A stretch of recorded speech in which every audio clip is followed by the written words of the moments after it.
infertilidad en este caso. Entonces, lo primero que tenemos que tener en claro son las definiciones y qué cosa causa cada uno de estos problemas relacionados a la fertilidad, porque es justamente donde se generan los problemas y es justamente donde vienen las preguntas. Entonces, lo primero que tenemos que entender qué es estéril, ¿ya? Estéril, ¿no? Por su definición es un terreno, una zona, un área, alguna cosa donde no crece nada, es estéril. Por lo tanto, la definición correcta de esterilidad es la incapacidad de formar un cigoto. O sea, ya sea por culpa del esperma masculino o por culpa del óvulo femenino, no se puede formar un cigoto. Esa es la definición de esterilidad, ¿correcto? Entonces, esta definición de esterilidad tiene causas, ¿ya? Entonces, las causas masculinas representan el 40% y su principal razón es la oligospermia o problemas en la producción de espermatozoides, y el otro 40% es de causa femenina. Si queremos combinar, o sea, causas de hombre y mujer a la vez, o sea, causas de pareja, estamos con el 20% restante. Entonces, si les preguntan cuáles son las causas para la esterilidad, entonces las causas para la esterilidad son 40% femeninas, 40% masculinas y 40% de ambos, ¿ya? Ahora, se supone que estamos en gineco y vamos a estudiar las causas femeninas, ¿correcto? Entonces, para estudiar las causas femeninas de esterilidad, o sea, problemas en el ovario, en el óvulo o en las vías femeninas genitales internas, entonces vamos a ver que las principales causas son las siguientes, ¿ya? La primera es un tema de canal, un tema de conducto, o sea, la obstrucción tubárica bilateral, o sea, la causa tubárica, representa el 40% de las causas femeninas, más o menos, ¿ya? Y obviamente se debe a una obstrucción tubárica bilateral. O sea, ambas trompas están bloqueadas y por lo tanto no puede pasar el espermatozoide, ni tampoco puede bajar el óvulo, entonces no puede haber fecundación, ¿correcto? Entonces, esta causa de la obstrucción tubárica bilateral básicamente se debe a una infección crónica, o sea, EPIs, enfermedades pélvicas inflamatorias crónicas, recurrentes, recidivantes, a una endometriosis avanzada que tiene demasiada inflamación y demasiadas implantaciones en ambas trompas, o puede deberse a otros procesos, como por ejemplo cirugías o procesos inflamatorios donde se han generado bridas y adherencias que no dejan pasar. Entonces, en los países en vías de desarrollo, como en el caso de Sudamérica, en el caso de Perú, lo que predomina son las infecciones crónicas, EPIs. Y en los países o en las ciudades desarrolladas, donde hay menos probabilidad de tener infecciones crónicas maltratadas, lo que predomina es la endometriosis, ¿correcto?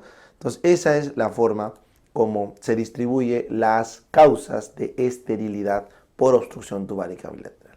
Ahora, la única forma de estar 100% seguros que está obstruido la trompa es a través de esta prueba que están viendo en la imagen, que es la histerosalpingografía. A través de la histerosalpingografía se pone contraste y tratamos de ver si es que pasa por ambas trompas. Como ven acá, pasa por la trompa derecha, pasa por la trompa izquierda. Esa es una histerosalpingografía normal. Pero si la tuviéramos bloqueada en ambas trompas, tendríamos una obstrucción tubárica bilateral y por lo tanto el diagnóstico de la esterilidad recae ahí. Bien, la siguiente es una causa netamente ovárica, ¿correcto? Entonces, en la siguiente causa tenemos el problema de ovario. El problema de ovario representa, dependiendo de los libros que manejen, alrededor de un 25-30% de las causas de esterilidad femenina. O sea, es un problema del ovario.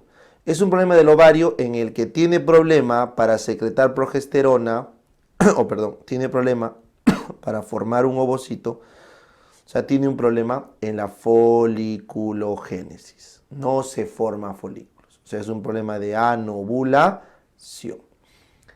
¿Y cuál es obviamente la causa más frecuente de anovulación? El síndrome de ovario poliquístico. Síndrome de ovario poliquístico a la cabeza, y le puede seguir la falla ovárica precoz, que les comenté en menopausia, que es cuando antes de los 40 años deja de haber folículos. Entonces, síndrome de ovario poliquístico o falla ovárica precoz son causas de anovulación porque no hay folículos o son de mala calidad, y eso explica un cuarto de todas las esterilidades femeninas. En el dibujo que les pongo una chica con hirsutismo para que quede claro que la causa más frecuente es SOP. Así como acá en obstrucción tubárica eran las infecciones, acá en causa ovulatoria es el SOP.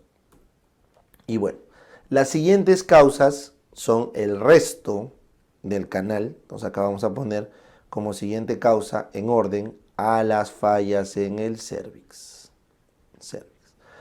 Entonces ustedes tienen que saber que en el cérvix femenino se produce un moco, el moco cervical, que por estímulo de los estrógenos es un moco filante, un moco nutritivo y un moco capacitador de los espermatozoides. O sea, permite que el espermatozoide pierda su cubierta glicoproteica y pueda ir para fecundar al óvulo. Entonces, si este cérvix tiene problemas para producir su moco, o su moco es de mala calidad, su moco no ayuda a capacitar, o inclusive destruye por anticuerpos que se producen contra los espermas, entonces hay una incompatibilidad desde el cérvix y por lo tanto nunca van a progresar los espermatozoides. O en casos más raros, podrían haber algunas malformaciones congénitas cervicales que no permiten que el espermatozoide atraviese el cérvix con normalidad. Entonces, esto que están viendo representaría alrededor de un 10 a 12% de las causas de esterilidad femenina. Ya con eso estaríamos casi cubiertos. Existen más razones, por ejemplo, problemas autoinmunes, endocrinos, etcétera, pero creo que con estos estamos bastante cubiertos. Ya, esas son las principales causas que en un estudio de esterilidad femenina deberían ser abordados. Entonces, ¿cómo abordo yo el problema de la falla tubárica? Una histerosalpingografía. ¿Cómo abordo el problema ovárico? Bueno, pues hago un perfil hormonal, hago una buena anamnesis para ver si hay SOP o falla ovárica. ¿Y cómo hago yo el perfil o el problema cervical? Bueno, lo que se suele hacer es el famoso test de Sims-Hanner, ¿correcto?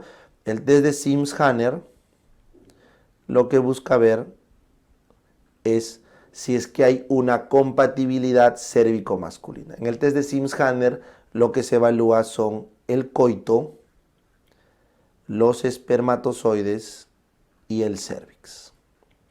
El coito me refiero a que en el test de Sims-Hanner se recoge la muestra de espermatozoides dentro del cérvix. Eso quiere decir que la pareja ha tenido un coito lo suficientemente bien hecho como para que el esperma llegue hasta el cérvix. Aunque no lo crean, muchas parejas tienen problemas de esterilidad simplemente por la técnica de las relaciones sexuales que utilizan. Luego se evalúa el espermatozoide, si ha llegado buena cantidad, si están móviles, si están viables. Y luego se evalúa el cérvix, la capacidad que tiene para capacitarlos. Entonces, eso es el famoso test de Sims-Hanner. ¿Ya? Bien, entonces, si vamos a ir ahora al manejo concreto, cuando tienen una obstrucción tubárica bilateral, no se puede conseguir una fecundación de forma natural. Entonces, lo que hay que hacer es una fertilización in vitro. Entonces, el tratamiento acá de elección es una fertilización in vitro. Entonces, se obtienen los espermas del papá, se hace una inducción con FSH para obtener los óvulos de la mujer y se fecunda en una placa Petri, se cultivan los embriones y se implantan. ¿Correcto? Fertilización in vitro se llama todo este proceso. Entonces, ¿cuál es el gran problema acá? El gran problema primero, ojo acá, se implantan. El gran problema ocurre en la fertilización in vitro, primero en la estimulación con FSH. Cuando se estimula la producción de folículos con FSH, se corre el riesgo del síndrome de hiperestimulación de FSH, que es potencialmente letal. Es cuando la mujer recibe tanta FSH que empieza a hacer una superovulación, varios folículos ovulan, se libera mucha prostaglandina al peritoneo y puede haber una clínica de deshidratación por tercer espacio con shock y muerte. ¿Ya? El siguiente problema y el más frecuente de todos es que al momento de implantar varios embriones, ¿correcto? Entonces muchos se pierden, eso es cierto, pero muchos sí se prenden. Entonces la principal complicación de la fertilización in vitro es el embarazo múltiple, ya que eso lo han visto en obstetricia. ¿Correcto? Bien. Ahora, si estamos frente a un cuadro de SOP, si estamos frente a un SOP, ¿qué cosa es lo que se suele hacer? Entonces, cuando tengo un síndrome de ovario poliquístico, el problema es que el óvulo no está pudiendo generar folículos de forma correcta. Eso lo vamos a ver cuando veamos SOP. Básicamente se debe a que en el SOP hay poca FSH y hay mucha LH. Entonces tengo que aumentar la producción de FSH. ¿Y cómo aumento la producción de FSH? Aumentando la producción de GnRH. ¿Y cómo aumento la producción de GnRH? Fácil. Inhibiendo el feedback de los estrógenos con el citrato de clomifeno. El citrato de clomifeno es un SERM, es un modulador selectivo de receptores de estrógeno, en castellano, y lo que hace es bloquea el feedback negativo que le hace los estrógenos, sobre todo la estrona, que predomina en el SOP. Entonces las chicas obesas con SOP o las chicas con SOP tienen estrona que si se bloquea por el SERM podría ayudar a que se libere más GnRH y eso genere más FSH.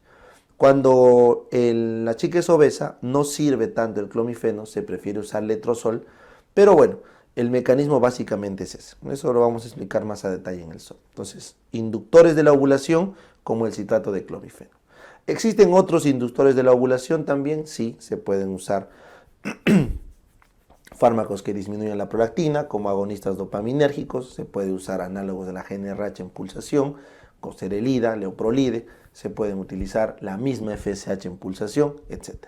¿Ya? Eso. Ahora, si la chica tuviera falla ovárica precoz, ahí no puedo hacer nada, ¿no? Si no tiene folículos, no puede fecundar, o sea, tengo que hacer caballero tomar el folículo de otra mujer. No puedo hacer otra cosa. Si hay falla ovárica precoz, ahí sí no se puede inducir ovulación. Bien. Y en el caso de que sea un problema netamente cervical, correcto, entonces simplemente se hace una inseminación artificial, ¿no es cierto? Una inseminación artificial donde cargamos los espermas del papá, lo pasamos el cervix, que es el problema, y inseminamos, ya capacitados obviamente, ahí. Y eso genera la gestación. ¿Ya? Entonces esas serían las formas como podríamos tratar estas causas de esterilidad.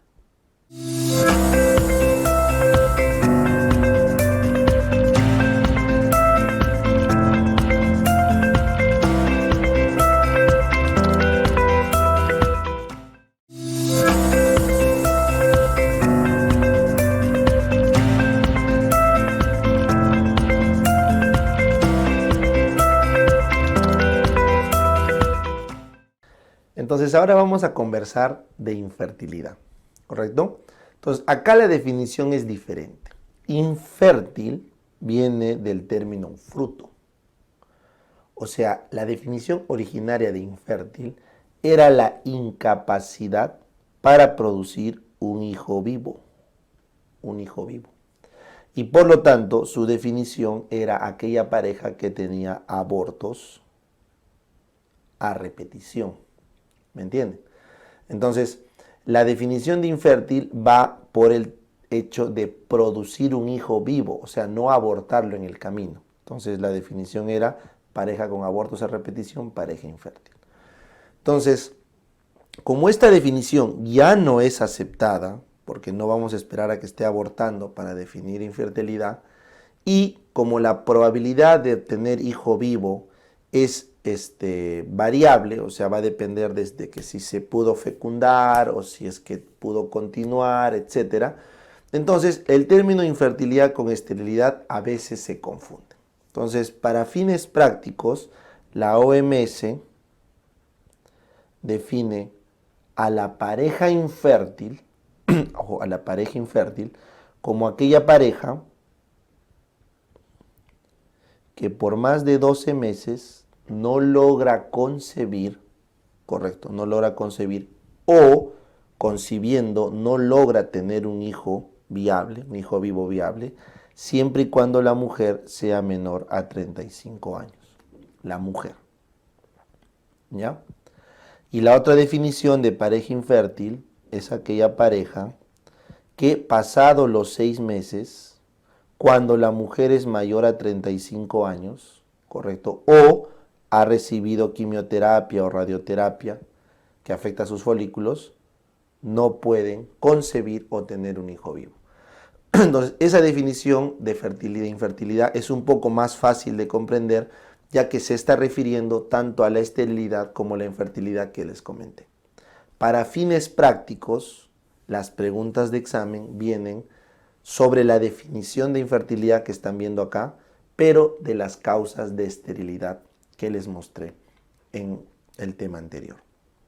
¿Ya? Entonces, nuevamente, infértil, concretamente viene el término del fruto de tener un hijo vivo. Vivo. ¿Ya? Entonces, la definición era abortos a repetición.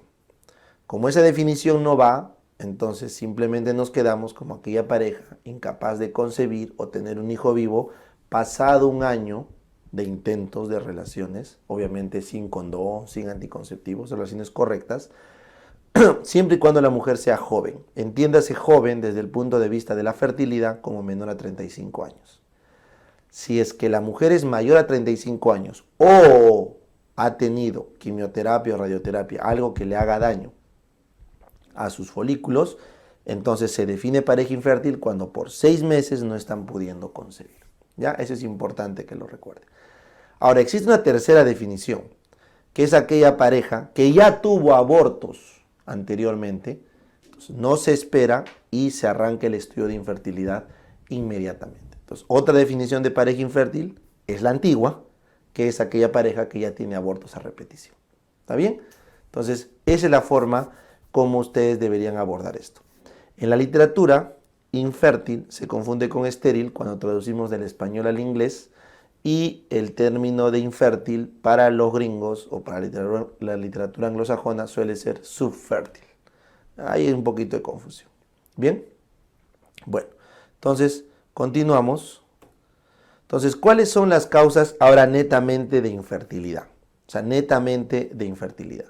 Entonces, cuando hablamos de infertilidad, me estoy refiriendo en esta diapositiva a el aborto, o sea, no tener el hijo vivo. Entonces, la primera causa de infertilidad es la cromosomopatía.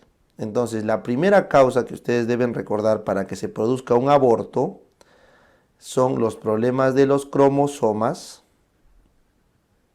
concretamente las trisomías, concretamente la trisomía 16, 18, 21, la 13. Ya son las trisomías más frecuentemente asociadas a abortos a repetición. Ojo, para poder diagnosticar estas trisomías, se tiene que hacer biopsia de las vellosidades coriales en los abortos, o se podría hacer un cariotipo en los padres para identificar translocaciones robertsonianas no balanceadas. Entonces, es difícil llegar al diagnóstico de cromosomopatías, porque las chicas cuando abortan en las cromosomopatías suelen ser abortos tempranos, antes de las 12 semanas. Entonces lo pierden como si fuera una regla. Y a eso no le van a hacer estudio, ¿correcto?, de cariotipo. Y finalmente, las parejas no suelen hacerse cariotipos para buscar translocaciones robertsonianas que podrían traer origen a gametos con problemas a futuro de trisomía. Entonces, por eso es que este estudio básicamente queda para la teoría, pero es la causa más frecuente de abortos, por si acaso. Muy bien, recuerden que el Turner genera abortos tardíos, por si acaso, ¿ya? Bien, la siguiente causa de abortos a repetición sería los miomas, ¿correcto? Los miomas. Entonces, los problemas uterinos morfológicos. ¿Por qué podría haber un aborto? Porque el útero está deforme, entonces no se puede continuar la gestación, ¿correcto? Entonces, estos problemas morfológicos pueden ser los miomas, concretamente el más importante es el submucoso. El mioma submucoso es el que más se asocia a infertilidad, pero también puede ser el mioma intramural cuando es de demasiado tamaño. Cuando es un intramural muy grande, también puede generar, porque imagínense, pues que crece así y empieza a deformar la pared, también va a generar abortos, ¿ya? Pero el submucoso es el más asociado. Ahora, también pueden haber otras malformaciones uterinas que generen infertilidad, sobre todo los úteros cuando son bicornes, correcto, los úteros didelfos y otras malformaciones como los úteros tabicados o septados suelen asociarse también a infertilidad. Entonces las malformaciones uterinas también van acá en este factor de infertilidad. Finalmente llegamos al componente cervical. El componente cervical. Entonces la famosa incompetencia cervical del cervix. Entonces la incompetencia cervical es un problema que suele aparecer pasadas las 12 semanas de gestación. O sea, genera abortos tardíos. Porque el cervix simplemente cede, sin dolor, sin nada, se pierde el producto. Entonces, estas incompetencias cervicales también obedecen a procesos de malformaciones cervicales, a procesos inflamatorios cervicales crónicos, ¿correcto? O a problemas netamente de mesénquima, ¿no? De colágeno, a problemas que pueden llevar a un cervix que no cierra bien. Entonces, ya esto vieron en obstetricia, esta incompatibilidad cervical se puede prevenir con un cerclaje en 8, un punto de cerclaje en 8 de McDonald, alrededor de la semana 12 a la 14. ¿Ya? Es donde usualmente se debe hacer el cerclaje para evitar estos abortos por incompetencia cervical. Entonces, acá hemos visto las causas identificables más probables de infertilidad. Sin embargo, acá quiero que recuerden claro esto, acá quiero que recuerden esto, hasta un 10%, correcto, hasta un 10% de todas las parejas son infértiles. Así que es súper frecuente la infertilidad, ¿correcto? Hasta un 10% de las causas de infertilidad son idiopáticas. No se sabe por qué no se sabe la causa, ¿correcto? Pero ojo, de las causas concretamente de esterilidad que habíamos visto en la diapo anterior. O sea, el hombre o la mujer son estériles y en el 10% no se sabe por qué. Y hasta en un 50% de las veces, las causas de infertilidad, o sea, de abortos, no se llega a determinar. No se llega a determinar. Entonces, como te das cuenta, este es un problema que afecta a muchas parejas, 10 a 12% es demasiado, es súper frecuente. Así lleguemos a saber que es un problema de gametos, o sea, esterilidad, 10% no sabemos por qué es. Y si no es un problema de gametos o esterilidad, sino es un tema de abortos, casi la mitad de casos nunca se sabe por qué abortan. Entonces, todas estas razones hacen que este problema sea de salud pública, sobre todo en países desarrollados, y curiosamente te vas a dar cuenta que los seguros de salud no cubren las terapias de fertilidad. Estas son terapias costosas, porque llegar al diagnóstico es costoso. Y una vez que llegas al diagnóstico, el tratamiento es aún más costoso. Y la probabilidad de que estos tratamientos tengan hijo vivo en casa, usualmente es como máximo 30%. O sea, la probabilidad de tener hijo vivo en casa después de todo un proceso de estudio y de tratamiento de fertilidad es del 30%. Y estoy hablando de tratamientos que superan los $20,000 a $30,000, desde el diagnóstico hasta el tratamiento. Es por eso que este problema de salud pública es difícilmente abordado Y más aún si es que tú lo comparas con que hay un montón de mujeres que tienen un montón de hijos y es más, están abortando inclusive clandestinamente, ¿no es cierto?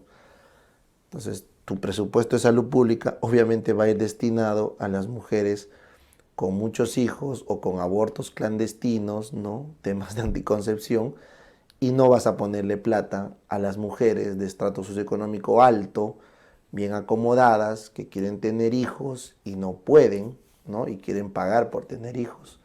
Entonces, eso trae un problema de justicia en el punto de la bioética. Y los seguros de salud tampoco cubren muchas veces estos planes de fertilidad. Así que por ahí va el problema, no es un problema. ¿A qué se debe? Como les digo, es algo que se ha asociado a los países desarrollados, a estratos socioeconómicos altos, a vida occidentalizada, que quizá tenga que ver con nuestros estilos de vida. ¿Ya? Es una alerta, todo el mundo tiene que saber que la población mundial está yendo hacia el decrecimiento, por más de todo lo que nos han dicho que es sobrepoblación mundial, no. La curva de la población mundial está tendiendo hacia la baja. Hay países enteros que van a desaparecer, sobre todo los más occidentalizados, Japón, Alemania. En unas cuantas generaciones ya no va a haber suficientes japoneses ni alemanes para recambiar su población. Está habiendo un cambio muy importante demográfico y eso hay que saber. Ya no hay que tener la idea de los años 60, de los años 50, donde sí había un crecimiento exponencial poblacional previo a la era de los anticonceptivos, sino ahora estamos entrando a una era más, sobre todo, de despoblación de ciertas ciudades, ciertas culturas. ¿Ya? Muy bien. Ahora vamos al tratamiento. Entonces, si habíamos dicho que no puedo identificar las causas de las cromosomopatías, lo dejamos ahí.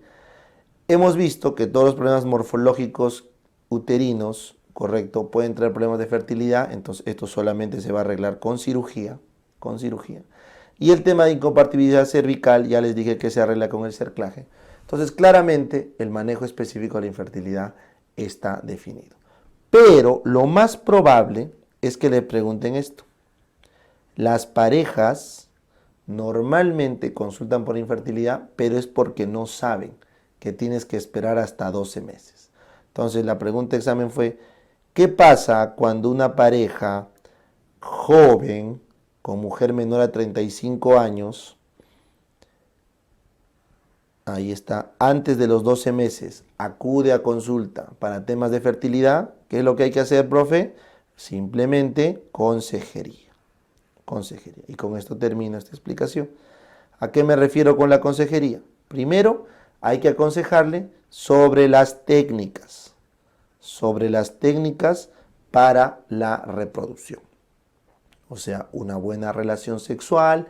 Las posiciones que tienen más éxito de fecundación son el misionero, ustedes saben, donde el hombre está encima para que pueda depositar más cercano al cérvix en los espermas. Luego tienes las fechas, hay que buscar estar cerca de la fecha de ovulación, eso se saca por el método del Billings o del moco cervical, lo pueden sacar por la temperatura, lo pueden sacar por las fechas, ¿ya? Las técnicas correctas. Y obviamente no debe usarse anticonceptivos, ni debe usarse tampoco condón, pues no es obvio. Ahora, lo siguiente en la consejería tiene que ir en un tema de preparación, un tema de condición física. Ustedes saben que la calidad de los espermatozoides del varón depende mucho de su dieta, del consumo de alcohol, de tabaco, del ejercicio. Entonces, un varón en buen estado de salud tiene espermas mucho más fértiles, ¿correcto? Y el siguiente es un tema del tiempo. O sea, tienen que saber que tienen que intentar varias veces, ¿correcto? Varios meses seguidos, porque las chances de fecundación no son 100%. O sea, como máximo en un ciclo, la chance de fecundación es del 30% con una sola relación. Si se tienen más relaciones por probabilidad bayesiana, eso va a aumentar. Nunca llega a 100%. También tienes que saber. Doctor, si yo tengo relaciones en mis días fértiles, mañana, tarde y noche, así hasta que mi novio esté seco, ¿voy a salir embarazada? No, porque la probabilidad bayesiana nunca llega al 100%. Aumenta sí, pero nunca llega al 100%, porque la probabilidad en un evento es del 33%, más o menos. Así tengas relaciones mañana, tarde y noche, lunes, martes, miércoles, jueves, viernes, entonces tu probabilidad va subiendo, pero nunca llega al 100. ¿Ya? Entonces hay que tener paciencia, hay que esperar que el fenómeno se dé. ¿Listo? Bien.